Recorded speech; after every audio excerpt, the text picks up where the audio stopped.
Oh, this has got to be good. All right, let's hear this. A big announcement from the Pentagon now. A fascinating one, an interesting one. The military is going to start testing the testosterone levels of some service members. They're going to check their testosterone, according to this post, this video from the Defense Secretary Pete Hegseth, captioning the whole thing, the high T Department of War, high T, high testosterone. Watch this. This initiative, it's not about... Before I even hear any of this, this is actually kind of crazy that it's made it to the military level where they've essentially endorsed the idea that this generation is so low testosterone and no one is willing to hear the opposite narrative anymore. I will play a video made by Elliot Hulse, a YouTube OG, smart guy, who talked about this whole narrative that's going on. I've actually believed the same thing that he said. He just said it a little bit better. I couldn't tell you how many Facebook groups that I'm a part of, especially fitness Facebook groups, that everyone is talking about testosterone. Oh, you're feeling tired and you feel like you don't have much energy to do anything, you can get on testosterone. Get on testosterone, man. You're 50 years old. Talk to your doctor and ask him about testosterone and get your hormones tested and get your testosterone checked. These are all talking points in regards to this whole testosterone thing that's like blowing up nowadays because everyone thinks their testosterone, their hormone levels are so tanked because life. Like, let's just hear what this guy has to say. Let's hear some of the talking points that the pharmaceutical industry is literally pushing so hard that it's made it into the military. Let me just hear some of the things that they've been able to convince these guys on. About artificial enhancement. It's about restoring and optimizing your natural capabilities, protecting your longevity, and ensuring you have the biological foundation required to sustain the fight. Hegseth also says the military will then recommend hormone therapy for members if they need it. This new apparent policy comes... Hormone therapy. I mean, therapy? How long do you need therapy for? Because I believe hormones, testosterone is a steroid. I believe it's a steroid. Someone correct me if I'm wrong. But anything that is external of you that you need to consistently go for therapy on, it's going to drain you. It's going to wear your systems down. And I don't know why they're not thinking about this. First, it's screwing over the veterans. Like when veterans get out of the military, a lot of them have trouble readjusting. A lot of them have injuries that they have to deal with. Like they go through a lot already, and now we want to add testosterone to it. That's crazy, man. Like, where are we going? How's this gonna? It's not gonna end well. I could tell you that right now. How long are they gonna be on testosterone hormone therapy? Like until they die? What are we actually talking about? And a lot of the military people too, when they come out of the military, they're not in shape. They actually become out of shape. They get in worse shape than they were in the military. So if you're adding hormone therapy to that, how are you making this any better? We're seeing a bigger push from the Trump administration to expand access to testosterone replacement therapies. Let me bring in Dan DeLuce on this one. What's going on? Well, this is very much a trend. So this administration's already lifted restrictions. They're big on the T. Yes, on testosterone. Of course. I wonder why. I wonder which industry is pushing the testosterone. Sounds like the drug administration. Oh, what is that paired with? The Food and Drug Administration. The pharmaceutical industry, man. Like these guys just have their fingers and their hands so deep into the human into the human psychological system that it's like they are a permanent part of humanity. Like there's no way on this earth where no one could think that the pharmaceutical industry could be regulated to a decent standard. The commercials that you see everywhere, it's actually kind of crazy. Yeah, it's for civilians. They've lowered the regulations. And there are some experts and there is some medical research that has been put out there specifically about military troops, that there is some advantage potentially for combat operators, special forces, people who are in.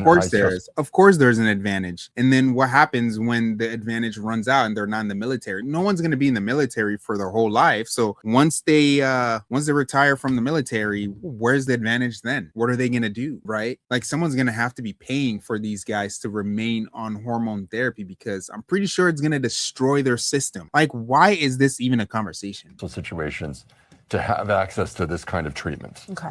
So it is not necessarily medically dubious, but I think it's also something still under discussion. A lot of questions here. For example... Well, let me ask an obvious one. And what about the women? Not mentioned at all. Okay. So hormone therapy for women, not mentioned here. Also, if you decline this therapy, let's say you go through the test, your testosterone levels are lower. What if you say, I still don't want the therapy? Right. Is What that happens okay? They haven't really clarified that. Also, how much is it going to cost? Well, that's maybe less of a question for people in the military. Of course it is, because I'm paying for it. So why would they care? Not me specifically, but I'm part of the people paying for it. And also the whole question about women, like, why are you even bringing this up? What does this have to do with women? Well, it actually might have something to do with. But firstly, men already have way more testosterone than women. So men going on testosterone hormone therapy, like they're just going to be more aggressive, more focused, more lasered in, which brings up the next problem. Going on test hasn't proved to be beneficial for dudes at all. Like they get aggressive. Like it literally melts your health over time. And so women are having to deal with these men who are on hormone therapy, testosterone hormonal therapy, and they have to deal with them on a daily basis. Then the military isn't this happy-go-lucky place where everyone gets around and they're all happy and they're trying to cheer each other up. Like this is crazy stuff. These people are traumatized. These people are going through injuries. These people are going through marital problems. These people have issues outside of the military, and you're giving them something that's going to make them more aggressive and laser and focused and all of this stuff, and then just probably just take it away once they're out of the military. This is actually insane, and no one is really questioning how much is it going to cost. As far as the military people, they're just like give it to us, because the pharmaceutical companies have told me that I will be stronger and faster and braver and I'll heal faster if I do this, so give it to me. I want to be the best for the United States, right? This brings up the conversation, because I don't know the future. I might be wrong. But if women aren't getting treated, but the men are getting treated, and she asked, what about the men who don't want to get treated? And he's like, well, that hasn't been clarified yet. I'm pretty sure at some level, if you say, I don't want this thing, they're going to be like, yeah, we're going to dismiss you from the military. Or like, you're not going to be on the front lines anymore. Like they're going to create some kind of scenario where you're like, all right, maybe I want to fight for where's the autonomy in that? Because that's going to come up. If that is the scenario where they're like, you have to do this or else we're going to demote you or like make things more difficult for you, where's the bodily autonomy? And then if they don't want to take it and they allow them to not take it and still compete on the front lines with their, their military members, the people around them, the people who are taking the testosterone are going to perform at a higher level than the people who are not, which will bring about a different disparity. How are you going to solve that? Right now, you really have to enforce, if you're going to be on the front lines and competing with these guys and having their back, you need to be as sharp, as strong, as fast, and be able to heal as quickly as they can, or else you're a liability. That's literally, I think that's what it's going to come down to. You're a liability if you're not out there supporting your fellow troopmen on the same level of physical performance and mental fortitude as they are. This is going to get crazy. Their healthcare is a little more generous. But what about for taxpayers who fund the Department of Defense? That's a good question. Okay, so still some things to be investigated. A lot. It doesn't have to be investigated. I mean, they just have to come out and say, this is what it's going to cost. Am I going to get kicked out the military if I don't want to participate in this? Oh my gosh. So you're going to make the military a lot better by drugging these people up while simultaneously diminishing how many people can perform on the front lines. Like you're just evening out the odds, basically. Does it seem to you, Dan, you've obviously spent many years reporting on national security, on the Pentagon, et cetera. The way that Pete Hegseth has sort of shaped this Department of Defense, does this feel to you of a part and parcel on that? Yes, I think it's fair to say this is on brand. Okay. He's talked a lot about getting back to basics, war fighting, the warrior ethos. He claimed the Pentagon had become woke. He's talked a lot about physical fitness. But this is, look, man, physical fitness is different from testosterone. It's so different. You're enhancing these men, and you want to talk about physical fitness? Let's talk about the food part of the Food and Drug Administration, right? The food part is bad, and so the Drug Administration is like, yeah, we got something for you. Which, let me bring this video out, because this this is actually kind of crazy. There might be a reason why he made this video, and it might be because of this. So he titled his video Exposing the Low Testosterone Hoax. And I mean, he laid out some wisdom on this that I'm like, dang, that's good wisdom. But unless you've studied and understand how testosterone works within the body, generally speaking, you'll just go along with it. Like, yeah, hormones are bad. Like, let's fix it. Yeah. Men's average testosterone has halved in the last 50 years, scientists say. Men's average testosterone levels have halved over the past 50 years, according to scientists who say society is facing a male fertility problem. Total testosterone levels in men have declined. Okay, so that might be how they won the military over. Like, people might not be able to produce if we don't start putting men on testosterone. And if it's good for the military, it might be good for the rest of the population. I don't know. 54% since 1972 to 2019. According to data presented at the annual meeting of the European Society of Human Reproduction and Embryology in London on Tuesday. I think this information has been around for a little while, but they're affirming it on Tuesday. Rising levels of obesity and diabetes are expected to play a part, but the team behind the work suggests the environment factors such as endocrine disrupting chemicals, which can be found in various household items and global heating, could also be factors in the apparent decline, striking decline. So I think most of us, especially you guys watching these videos on my channel, you're aware of this stuff. We've been privy to this for a while. We don't need scientists telling us based on a study that they did on Tuesday. But it still is the problem. We still have the problem. It was a problem 5 years ago, maybe when you found out, and it's a problem today when scientists are telling you that it's a problem. Yeah. So whenever there's a problem, well, what do we look for? A solution. A solution. So let's talk a little bit about not the problem, because I think we're inundated with problems. We know that there's a problem, and there are all kinds of perceived solutions to the problem. True. So we know why there's the problem. We know that there are solutions to the problem, but there's a problem behind the problem. And that's what I want to talk about here today, because you're not going to get general run of the mill information about like how to boost your testosterone or how to use peptides here on my channel. I'm more of a philosopher than a pill pusher. So here's what we're going to do. We know that there's a problem, and the root of the problem comes from this problem solution orientation that the oligarchy has enacted upon us. Yeah, I mean, that's a good point, because like I've been saying all along, you know, the Food and Drug Administration, and he's going to mention this too. It's like, let's give them food that's going to essentially kill them. Like he mentioned in the article, obesity, but like, yeah, let's give them drugs to fix the food problem, right? Because we know the quality of food is dropping quickly and the expense of quality food is really high. So like you find common problems across the whole of the United States, and it's like, what's going on? You come to find that it is these people who are actually manipulating. This is evil. You should never have one administration controlling food and drug. What is the word? Like the perception of food and drug. You should never have one administration controlling that. And this is the problem though, because you can have multiple administrations or multiple companies doing this, and one will still come out on top. One will still influence the others. They will still come together and create a narrative. This is the problem that Christians talk about all the time, is that the world is evil. You have people who are saying, oh, how dare you guys do this stuff to our food and pump us full of drugs? And then it's like, yeah, but if we were to put you in the same scenario, in the same shoes as the person who's facilitating all of this,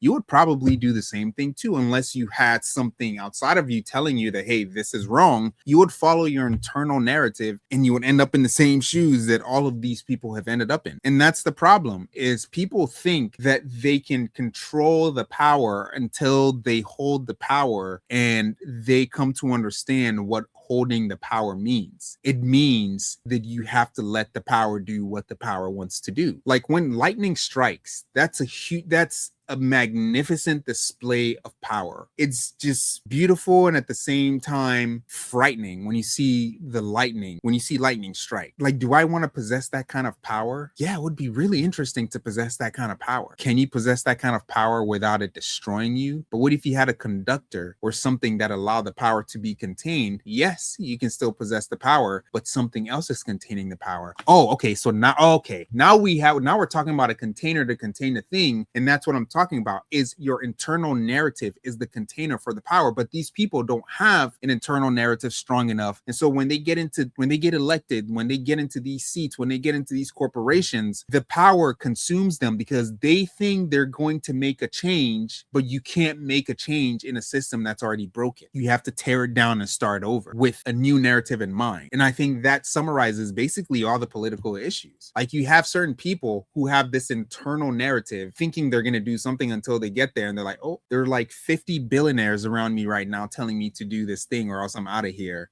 And I can't say no. I guess I'm going along with it. The term for it, I can't remember it. I went looking for it, but I drew a blank. But essentially, you create a problem and then you create a solution. We know this from the pandemic. Everybody remembers. It's smart. Problem. Don't worry, we got a solution.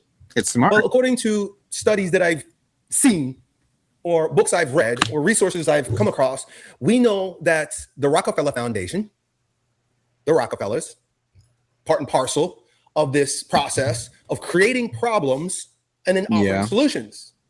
The problem in this instance is the food industry. We know that the Rockefeller Foundation owns most of the processed food manufacturers, right? You don't know, go look it up. But there's one organization, brilliant people, who recognize that if we own the food, we produce the food. It's actually kind of crazy when you think about it too. It's like, yeah, you think all of these products are competing against each other on the grocery shelves when you go out, or even the clothing brands, and you come to find out that they all basically just, it's a big pyramid scheme. Like, everyone's afraid of pyramid schemes until they recognize and realize that the food you've been eating your whole life, it's based on a pyramid scheme, where like a few families or a few companies are actually controlling everything that we do in this world, mostly everything. You have people who are like on the dark web, people who hack stuff, people who steal things. Some part of it makes sense because you realize that they've understood that society is being controlled by people. Like, literally everything you do, every dollar you make is being tracked. Like, I want to break out of that system. So they go into the dark web, or they start hacking and destroying things, hacking into the government, stealing things, because they don't want to be a part of that system. But they forget, you're a part of that system. There's no way to escape it. That's why Christianity is such a solution to the problem, because you can't escape the problem. You literally cannot escape the problem. God gave man the ability to choose what he wants to do. Here we are. And so before we even complain, God said, well, the solution is to have eternity with me. That's the solution. And people are like, well, I don't want that solution. Well, okay, then be a part of the problem. Be a part of the problem and perpetuate the problem. Take the food, and it's poisonous food. It's actually very profitable, because the things that we're giving to you that you need for your survival are now making you sick, and we've got a solution for you. Hello. We got a solution for you. And that's, I can't help but think, now this is just from my own observation, that the reason why we have a food and drug administration, like, why are they together? Why are foods and drug together? Because, like, food is the problem, drug is the solution. Let's work together to make sure that we do it right. That's what we have. We have a world where problems are created so that there are solutions. Yeah, like I said, the Food and Drug Administration is literally in cahoots with each other. Like, let's make really bad food and let's make really bad drugs. Like, you guys have no idea how many people go on some kind of medication, and the symptoms that they list on the medications, like, they're very common. I was going to give you some examples, but you know, you guys would just have to do your research on it and find that, you know, even just look at the aging population, people 50 and over, 60 and over, the kind of medications that they're on, and seeing that life insurance can actually calculate the downfall of them. That's how they make their money. They have to ensure that you're probably going to die soon, or if you're going to die too soon, you're too much of a risk. So, you know, you have to pay higher premium, and you don't, like, it's all calculated, man. And people think like you just live in this world and willy-nilly and not have control of your life. Like, you're doomed if that's how you want to live your life. You have to live outside of that narrative, which, again, they hate people to have that that inner self container, because then they can't control those, can't lie to those people and make those people do whatever that they want. And what most of us will do when we hear this about testosterone, we'll get afraid, we'll get worried, we'll go and we'll get tested, and we'll discover my numbers are low, and then they're right there with a solution. Most of the time they're low. I don't think, you know, a lot of people, a lot of testosterone pushing guys, you know, the TRT guys, I think they believe that they're coming from this like alternative perspective. They think that they're coming from this heroic or rebellious perspective, like the world's going to screw us by poisoning us We're so gonna that our screw 'em right testosterone back. levels drop. Well, then we're gonna do the right thing and get on steroids. We're gonna get on TRT. But like that's exactly what they want you to do. They created a problem by all these endocrine disruptors that the guy is talking about, and all the food and the obesity and the diabetes and all the crazy shit that like made us sick. But the very same people are the people that are pushing the solution. Well, you got to take some TRT. I remember learning about this declining of testosterone and the movement to that men are like they're taking their power back by using testosterone, and I kind of rallied behind that a little bit until like I woke up and I was like, oh, I see exactly what this is. It's a new industry. They want you to take it, and you know who the best purveyors of the solution are? The assessors. The assessors. Prior to 2014, people weren't. Let's hire all the doctors to propagate our narrative and our talking points, and no one else can tell you otherwise. And if you get your testosterone anywhere else, it's illegal. Like you're essentially going off the market, right? And it's dangerous. But you go to the doctor, and the doctors will tell you, you need to go on testosterone. Here is your regimen. Go on it. And everyone's like, yep, that's exactly what you should do. And if anyone tells you anything other than that, they are not educated enough to tell you, and they are the problem with society. So they pre-label you to not be able to say anything, because only the doctor can tell you what to do with your health. Only the doctor. If you go anywhere else, it's alternative medicine. I mean, we went to the doctor for our kids some like maybe I think 4 or 5 months ago, and we were like, well, okay, we get that you guys want to do some examination to potentially do surgery. That's literally what the doctor said. He said, if you guys come here, you're literally